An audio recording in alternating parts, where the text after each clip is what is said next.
Hello and welcome to this grain marketing lesson through ILSOI Advisor, one of several modules in a marketing education series brought to you by Illinois Soybean Association. My name is Jason Moss and I live and farm just outside of Quincy, Illinois in Adams County. I'm also a senior marketing consultant for Brock Associates, where I've worked with farmers and agribusinesses for about 15 years in commodity marketing and risk management. Our company, Brock Associates, was founded by Richard Brock in 1980, and we're largely known in the farm community for the marketing meetings we do and our most prominent publication, the Brock Report. Today's lesson is titled Cash Market Fundamentals Part 2, where I'll be discussing how to capture carry, what that means, and calculating returns to storage. The thought behind Brock Associates working with the Illinois Soybean Association to develop and deliver marketing education to farmers stems from the overwhelming feedback we've gotten that most farmers want to do a better job marketing, combined with our belief that market education is the best way to ultimately be able to improve your marketing results. Now, it's very common for all of us as farmers to say that our number one goal in marketing is to do a better job, right? To get the highest price possible. But really, better marketing results is a vision. Better marketing decisions would be a goal, and to first making more confident marketing decisions, probably a preliminary objective to meet that goal. Now, these video lessons in market education are going to get posted to ILSOI Advisor and then be accessible from various angles of the internet, which means they're going to get viewed by a wide cross-section of knowledge levels, experience levels, different sales levels, different reasons for listening, some pretty strong opinions, and probably a ton of different marketing priorities right now. With that, I just want to say that whether you are the one making marketing decisions and your motivation is self-improvement, whether you're just interested in the markets and your goal is knowledge, or whether you're an undersold PhD landowner in his 70s from Chicago, or the oversold 55-year-old veteran farmer who frankly knows more about marketing than I do, this series is still going to help you challenge your current marketing decision-making process. In our market education module, part 1, we talked about basis, we talked about future spreads, what market carry is, and we indicated that we think there are the two main sources of cash marketing opportunities are in number one, separating futures and basis decisions, which part 1 largely alluded to. But the second source is in capturing returns to storage. When we talk about market carry and earning that carry, selling the carry, that in essence is capturing returns to storage, and we're going to hit that in this part 2 of cash marketing modules. So separating futures and basis pricing decisions has to do with when you sell futures and when you sell basis, the timing that comes from first making the decision that it is the appropriate time to take that risk off the table. When we talk about capturing returns to storage, we're talking about the time component and when you deliver, and that is what we're going to get into in this lesson. When we talk about capturing the carry in the market, that happens by sellers in one of two ways. You capture the futures carry by either, number one, selling the deferred futures. If you are looking at November soybeans versus the following March soybeans, by selling March soybeans instead of November, you are selling the carry when you sell the farther out point in time. You're capturing that carry when you sell farther out than nearer by. The second way to capture carry is by rolling an existing sale on nearby futures forward, i.e. if you had sold November futures already, you capture the carry between November and March when you roll that November sale forward to the March. When the sale is still sitting on November, you've earned no carry yet from November to March. So either to earn the carry until March, you either sell it on the March to begin with, or you move or roll an existing sale that's nearer by forward to the March. Another point worth noting is that it is only economical to roll futures or HTAs, which is a futures only cash contract, because rolling basis forward in a carry market is like rolling a long position forward. If you've ever had a basis contract off of a nearby contract and you roll a basis contract forward, if there is carry in the market, that actually gets subtracted from the basis.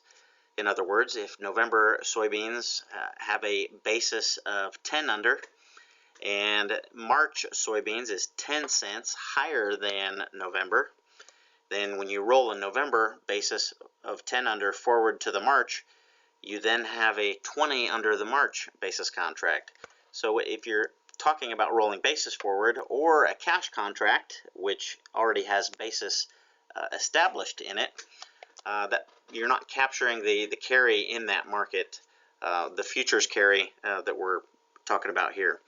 And largely, when you try and roll a cash contract forward that you've already done, the elevator's not going to let you beat them at their game. You know, they set storage rates, in accordance with the spreads and their cost of carry, such that, you know, to roll a cash contract forward from November to March, you know, for you to earn something substantial on that would be them paying you to store your grain for you. So it doesn't quite work that way. And last point to make, there's a large risk in rolling across production cycles.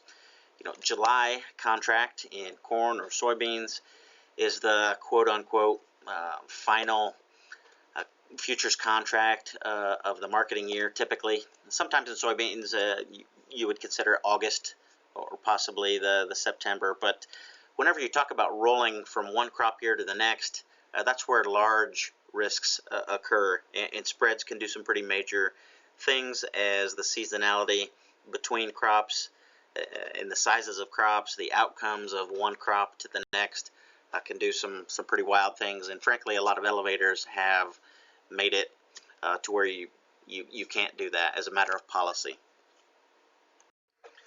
Let's jump right in to calculating a return to storage, but I'm first going to define it.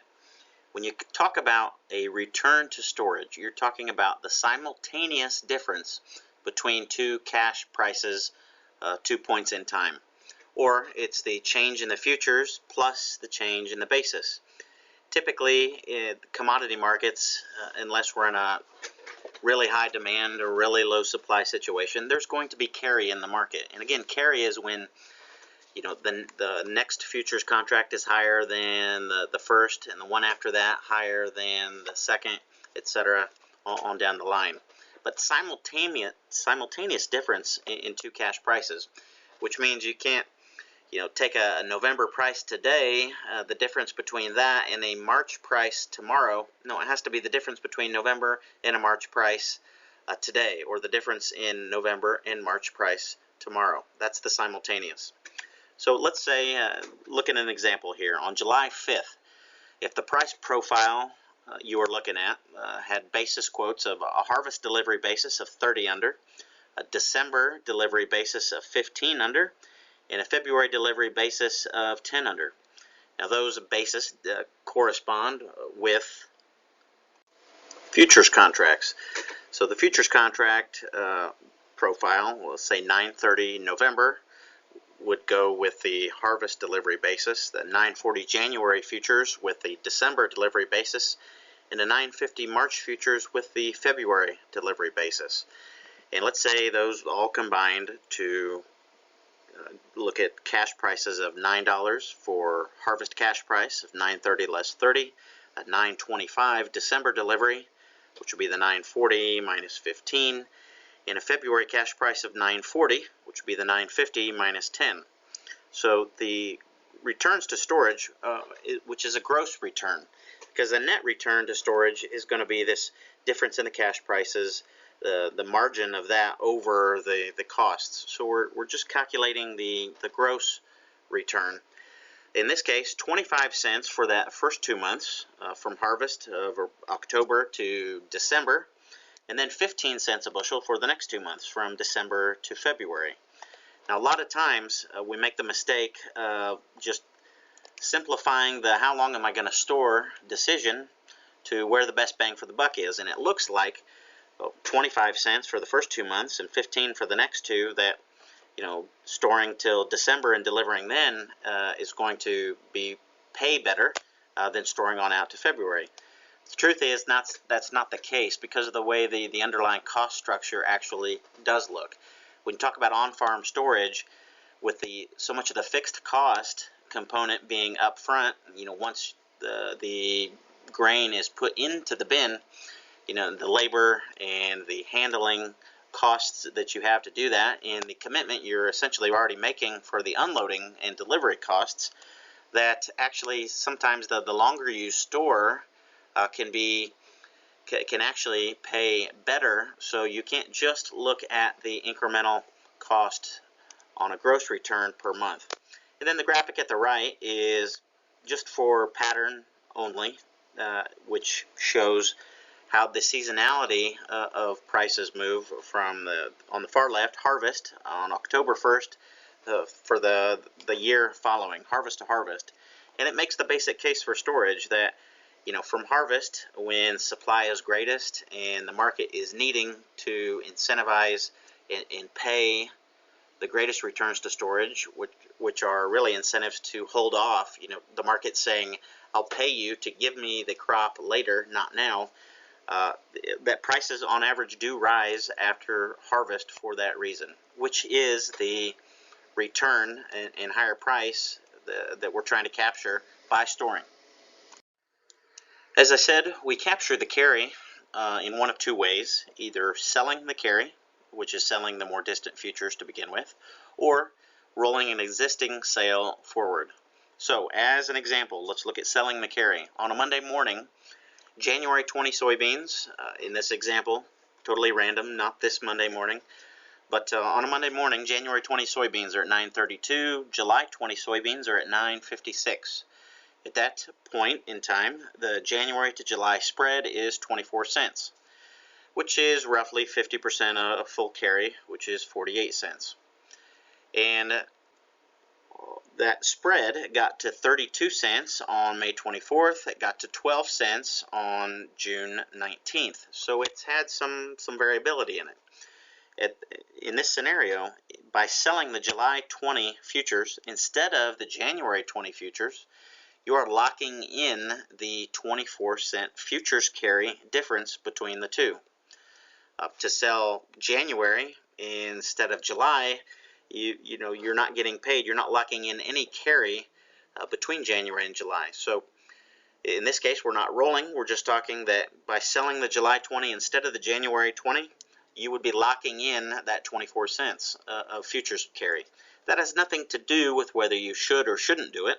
Clearly, you could lock in more carry if that spread were wider. Just that thing, you sell the carry, is one way you capture it and lock it in. The second way to capture carry is to roll an existing sale forward. So, same example, Monday morning, January 20 soybeans are at 9.32, July 20 beans are at 9.56. That spread of 24 cents, again 50% of full carry.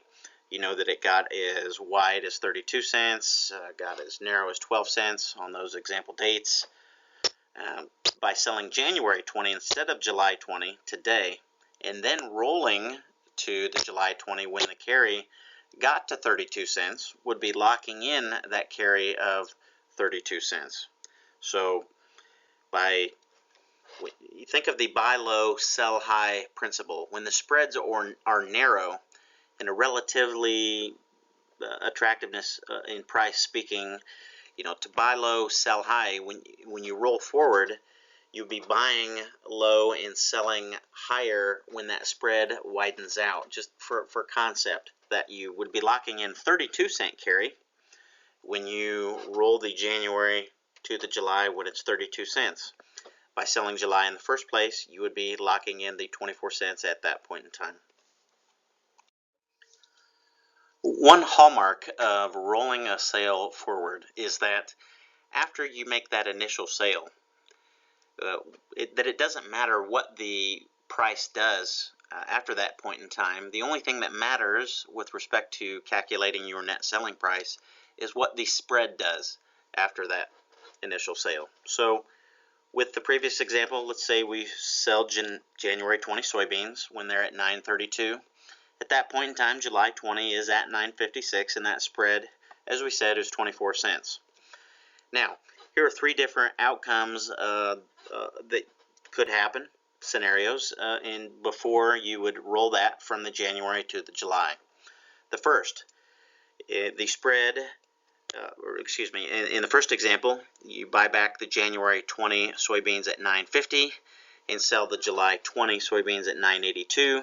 The spread widened to 32 cents, and your net selling price is calculated as the 9.82 July, which you now have the sale in, plus the difference in what happened to the January 20. In this case, it went up, so that was a kind of a loss of 18 cents, is a net selling price of 9.64, or that is the 9.32 initial selling price on the January here, plus the 32-cent spread at the time that you roll it equals your 9.64. Second example, the spread is still the same, but the price did something different. You buy back the January 20 soybeans at 9.20. The price went down. At that point in time, you sell the July 20 at 9.52. The selling price is the 9.52 July plus the gain or loss that happened to the January. In this case, the January gained 12 cents because the market went down after you sold it. That also gives you a net selling price of 9.64. In other words, that's the initial 9.32 price in January plus the same spread of 32 cents. So in these first two examples, it didn't matter whether the January 20 went up or it went down. The only thing that mattered for your net selling price on the July was the January initial price plus the spread at the time you roll. Both cases 32 cents. In both cases equals a net price of 9.64. In the third scenario, the spread actually narrows to 20 cents. And in this case, let's say the January 20 didn't move at all. It's still at 9.32, but the July 20 is at 9.52. Your net selling price is that 9.52 July, plus or minus no gain, no change in the January, equals that net selling price of 9.52, that which is the 9.32 initial January, plus the spread of 20 cents, which is 9.52. A common mistake or consideration when calculating a return to storage is a price rally after harvest, because this isn't a return to storage. It is important. It is an advantage of having storage space. It is an expansion or a lengthening of your relevant marketing window. If you are able to sell a crop, over 18 months instead of, let's say, 10 to 12 months because you have on-farm storage, that's definitely an advantage, but it's not a return to storage because it's not that from that simultaneous difference in cash prices. And the reason that simultaneous price is important is because you have to first hold as a constant the decision that to sell or not sell. So after you decide that it's a good idea to make a sale, then the storage decision and the return to that is the placement in time. If you were to put unsold bushels in the bin and the price rallies after harvest, you can't compare. You're comparing apples to oranges at that point, and it's just it's not accurate to include that in as far as an economic return to having storage space. This chart comes from an Iowa State publication a few years back from USDA data, but really makes the basic case for storage. And I'd say don't look at the percents and hold them as specific, but look at the pattern, which is that in the long run, that prices on average, corn and soybeans both, are 10 to 15, 20% higher, let's say 6 to 8 months after harvest.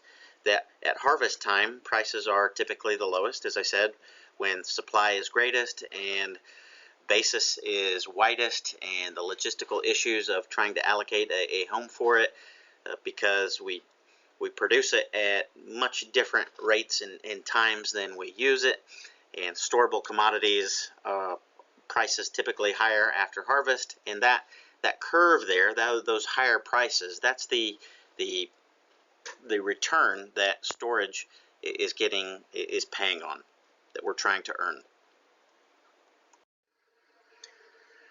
This chart from the same Iowa State publication a few years back kind of illustrates the driver of why prices might typically be higher after harvest. And in this case, during the harvest window, October, November, these show the percent of the crop that's marketed by month of the marketing year. And yes, this is Iowa, but every one of your major Midwestern states, including Illinois, is going to be quite similar pattern. But the most of the crop is marketed during harvest, October and November. This represents the balance, the amount of the crop that isn't able to be held in on-farm storage by farmers, needs to be sold at harvest, or is as a matter of default. But another major point in time where sales are made is the January time frame, which is underscores there's just some general arbitrary selling that goes on right when we get past the turn of the year, when the new fiscal year, the new tax year begins. There's a lot of deferred sales that are held off until after the first of the year, and January is much bigger than December for that exact reason. And as you go farther out in time, you look at time frames such as during planting. The April-May time frame is actually two of the lowest months for marketing crop of the year, where not many operations are able to logistically pull off trying to plant a crop and trying to deliver the previous year's crop out of storage, which is also opens the door for, there's a lot of delivery basis opportunities to seek during the planting time frame, if you can somehow have the management and logistical capabilities of delivering during what's typically a difficult time to do so, is worth looking at. But as you look through the months of the marketing year, from harvest on out through it, you can kind of see just by the quantity of selling that goes on by the farmer, that it is strongest at harvest and prices the lowest, with the most selling at harvest when prices are the lowest. Makes sense why it drives price down, and that less selling kind of takes place as we go each month out into the future, why prices can typically rise. Our analyst friends in the Ag Econ department at University of Illinois, or our friends at FarmDoc, have some excellent tools for calculating costs and benefits of on-farm storage, whether it's to build storage or not, or in this case, the example that I throw up here, whether to use it or not, or calculate the advantage or not, because it's often a lot more complex decision than just to store or not to store. There are other factors involved. There's the transportation cost, the distance that you're going to be going, the delivery to this point in time or another, the different quality and quantity premiums and discounts that elevators charge that differ by elevator, the shrink costs that are incurred by how long you hold it and what moisture that you're storing it at. There's drying charges, overall storage costs, and the way commercial storage, different elevators charge for storage. And Iowa State and Purdue have some good tools as well, but I would, from the web address that I've got there, FarmDoc has some excellent tools, and I'd direct you there for some good spreadsheets and analytical tools to help with that decision. Probably one of the biggest headlines and most current things to mention with regarding storage and storage rates is that the CME, Chicago Mercantile Exchange, which now owns the Chicago Board of Trade, is moving storage rates. They're expanding them. They decided that the 5 cents per month for corn and soybeans, frankly, wasn't high enough, wasn't paying enough for opportunity costs, etc. So beginning late this year, they're arbitrarily moving those, not gradually, but going from 5 cents to 8 cents all at once. And they're going to make that move in corn from 5 to 8 cents, starting with the DEES-19 corn futures contract. And on soybeans, also going from 5 to 8 cents per month, starting with the November 19 futures contract. So what that kind of suggests looking forward is not that we're going to immediately just expand and explode out to full carry of 8 cents per month, but that if, and when you talk about CME changing their storage rates to this, that's at the certified locations that can be delivered on, where usually a lot of it's commercial companies that are standing for delivery or delivering on the underlying futures contract.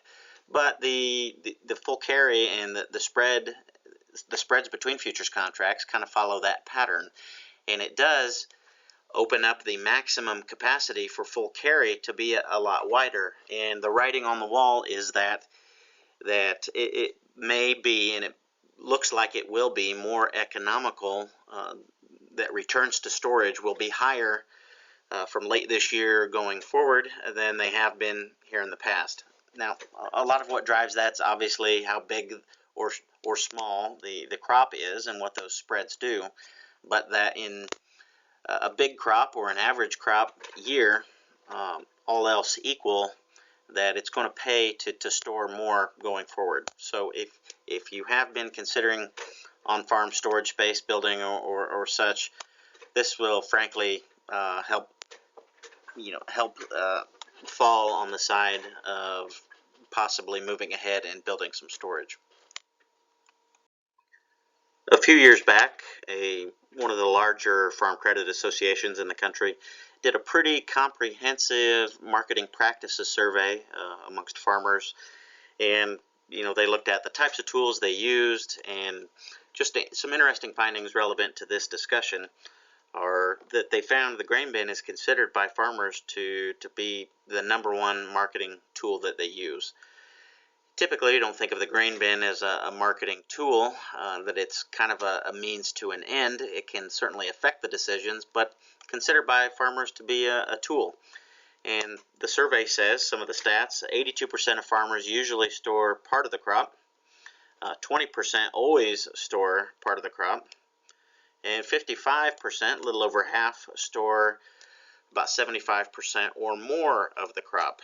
So if you had to kind of project or triangulate from some of these percents, not many have storage for the entire crop, but roughly half to 3/4 of farmers can store half to 3/4 of the crop. And another point, when we're talking about the central Midwest, where the concentration of most of the storage in the on-farm storage in the country is, and commercial storage, that when you think about building storage capacity relative to the amount that you're farming, the size of the crop that you typically expect to have, that the combined cost of having too much space, having that extra storage space sit empty in small crop years, is usually going to be less than the cost savings you would receive by having enough storage in a big crop year.